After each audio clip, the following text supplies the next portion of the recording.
দুয়ারে রেশন দেওয়ার কথা, কিন্তু আলিপুরদুয়ারের কুমারগ্রাম থেকে অভিযোগ আসছিল রেশন ডিলার নাকি বাড়ি বাড়ি ইট পাথর বালি নিয়ে গিয়ে মেপে সেই অনুযায়ী স্লিপ দিয়ে বলছিলেন গিয়ে চাল ডাল নিয়ে আসতে হবে। আমরা এই খবর দেখাই এবং আমরা এই খবর দেখানোর পর এবার ওই রেশন ডিলার সাসপেন্ড।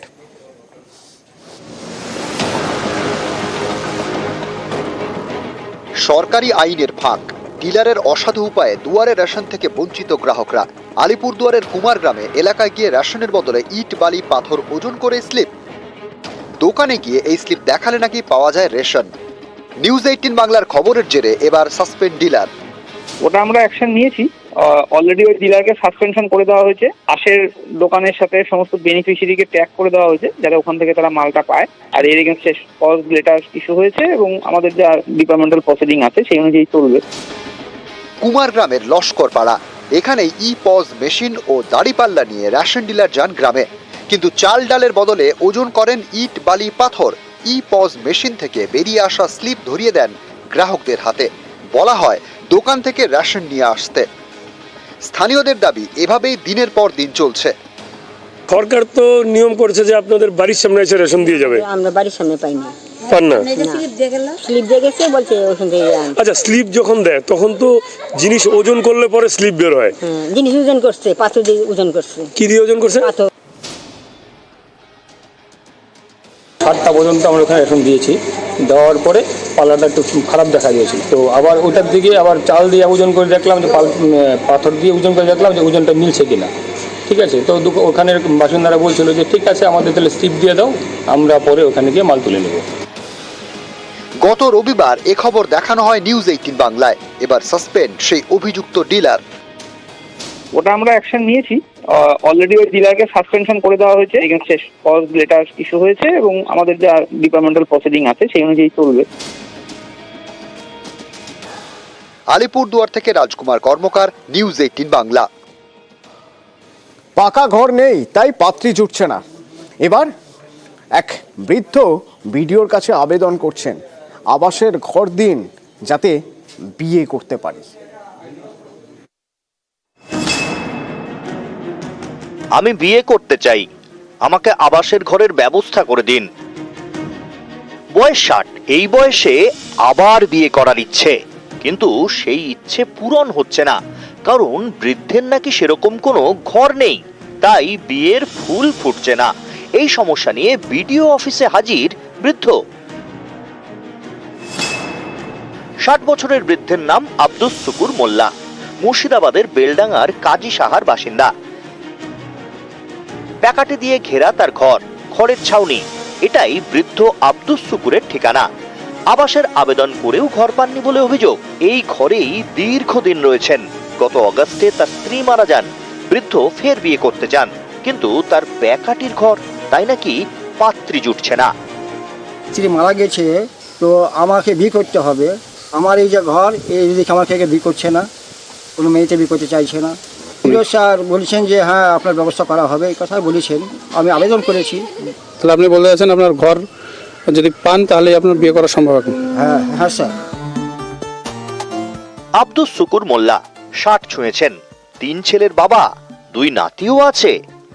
স্থানীয়দের দাবি কারুরই পাকা ঘর নেই, কোনো রকমে সংসার চলে।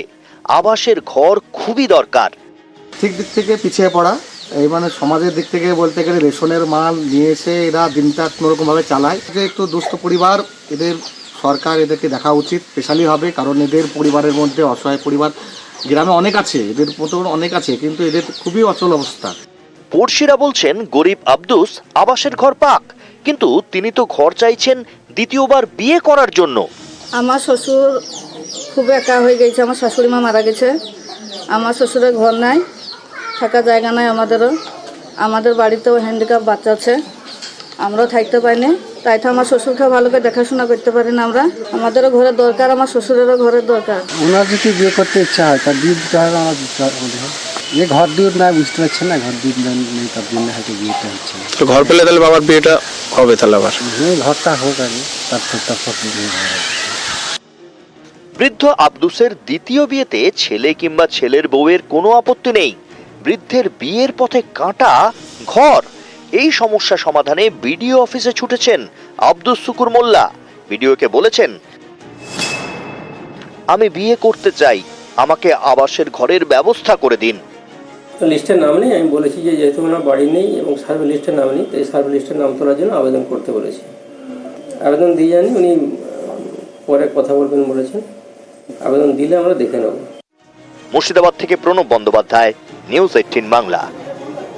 জলপাইগুড়ির চামুরচি একেবারে ভুটান সীমান্ত লাগোয়া জলকষ্টে ভুগছে।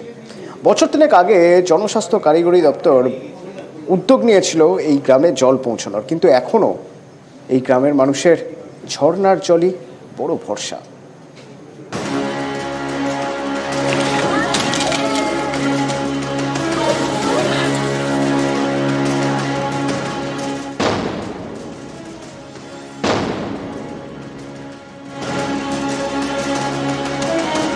পাঁচিলের ওপারে ভুটান, এপারে ভারত। জলপাইগুড়ির চামুরচি পাঁচিলের নিচ দিয়ে গিয়েছে পাইপ। ভুটানের ঝর্ণার জল এই পাইপের মাধ্যমে চামুরচিতে ঢোকে। আজও এই ঝর্ণার জলেই চামুরচির তেষ্টা মেটে।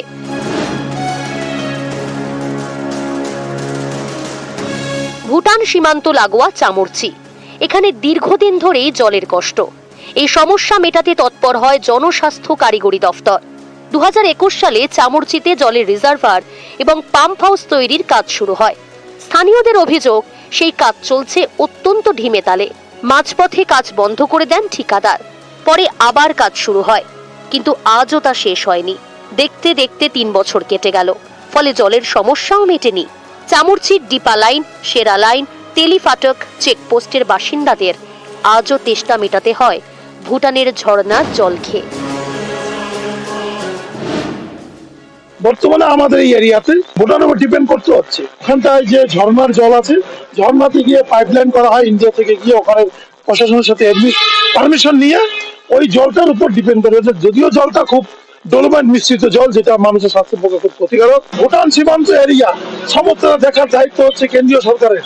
কেন্দ্রীয় সরকার উদাসীন একদম, উনি কোনো উদ্যোগ নিচ্ছে না। আমরা সবাই এখানকার ভুটানের জলের উপর নির্ভরশীল। বর্তমান এখান থেকে 5 কিলোমিটার দূরে আছে পাইপ। হ্যাঁ, ওই পাইপ থেকে ঝর্ণার জল আসে, ওটাই আমরা সব প্রায় কমপ্লিট, ট্যাঙ্কি বোরিংও কমপ্লিট। তো এই ট্যাঙ্কি চালু হলে কি সমস্যা মিটবে? কিছু আশা করা যায় যে জলের সমস্যা মিটবে। ওটা নতুন করে আবার কি ওটা তৈরি হচ্ছে আর কি। ওটা হলে কি ওটা হলে আরো, এর আগে ওটা হওয়ার কথা ছিল যে সাপ্লাইয়ার ওটা কন্ট্রাক্টর ওটা পেয়েছিল, হ্যাঁ তিনি আবার ওই কাজটাকে ছেড়ে চলে গেছিলেন, সেই জন্য ওইটা একটু দেরি হয়ে গেছে আর কি। জলপাইগুড়ি থেকে রকি চৌধুরী, নিউজ 18 বাংলা। পাঞ্জাব থেকে উচ্চ মানের আলুর বীজ আসে, প্রতিবারই আসে, এবারও এসেছে, কিন্তু এবার এসেছে দেরিতে এবং দামও বেশ চড়া। তাহলে ওই পাঞ্জাবের আলুর বীজ গোডাউনেই রয়ে গেছে, আর লোকাল আলুর কম দামের আলুর বীজ দিয়ে আলু চাষ করেছেন চাষিরা। এতে কী হবে? এতে ফলন কম হবে এবং নতুন আলু বাজারে উঠলে তার দামও চড়া হতে পারে।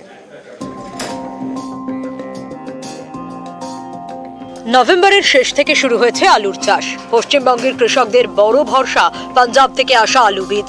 এটা গুণমানে ভালো, ফলনও বেশি হয়, কিন্তু সেই বীজ এবার পশ্চিমবঙ্গে ঢুকেছে দেরিতে। দামও গতবারের থেকে বেশি, তাই অনেকেই লোকাল আলু বীজ দিয়ে চাষ শুরু করে দিয়েছেন। এতেই দেখা যাচ্ছে সিঁদুরে মেঘ, কারণ লোকাল আলু বীজে ফলন কম। ফলে ফেব্রুয়ারিতে নতুন আলু যখন বাজারে আসবে, তখন চাহিদা থাকলেও সেই মতো যোগান দেওয়া মুশকিল। ফলে আলুর দাম চড়া থাকারই আশঙ্কা। আমার বিঘেতে যদি 100 আলু হয়, পাঞ্জাবেতে 100-র বেশিও হয় সেরকমভাবে চাষ করলে, কিন্তু লোকাল আলু করলে সেটা 60টা 55-60টার বেশি হবে না। তাহলে আলুর চাহিদাটা কিন্তু বেড়ে যাবে। এখন যে দাম আলুর, নতুন আলুরও আশা করি সেই দামই থাকবে। পাঞ্জাব আলুর বীজের দামের জন্য আমরা লোকাল আলুটাই, চাষির আলুটা, চাষ করা আলুটাই আমরা বসাচ্ছি।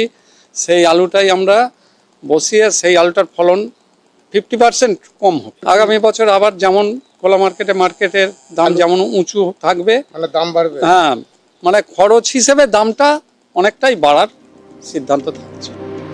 কৃষকদের দাবি, এবছর পাঞ্জাবের আলু বীজের দাম অনেকটাই বেশি।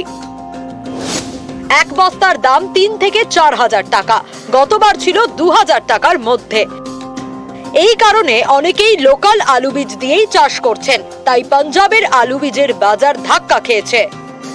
চাষ মোস্ট প্রবাবলি শেষের মুখেই, 1-2% চাষ ফিনিশিং দিতে বাকি আছে। বীজ বিক্রি হচ্ছে না, প্রায় 2500, 2600, 2800 টাকা পারচেসিং বীজ।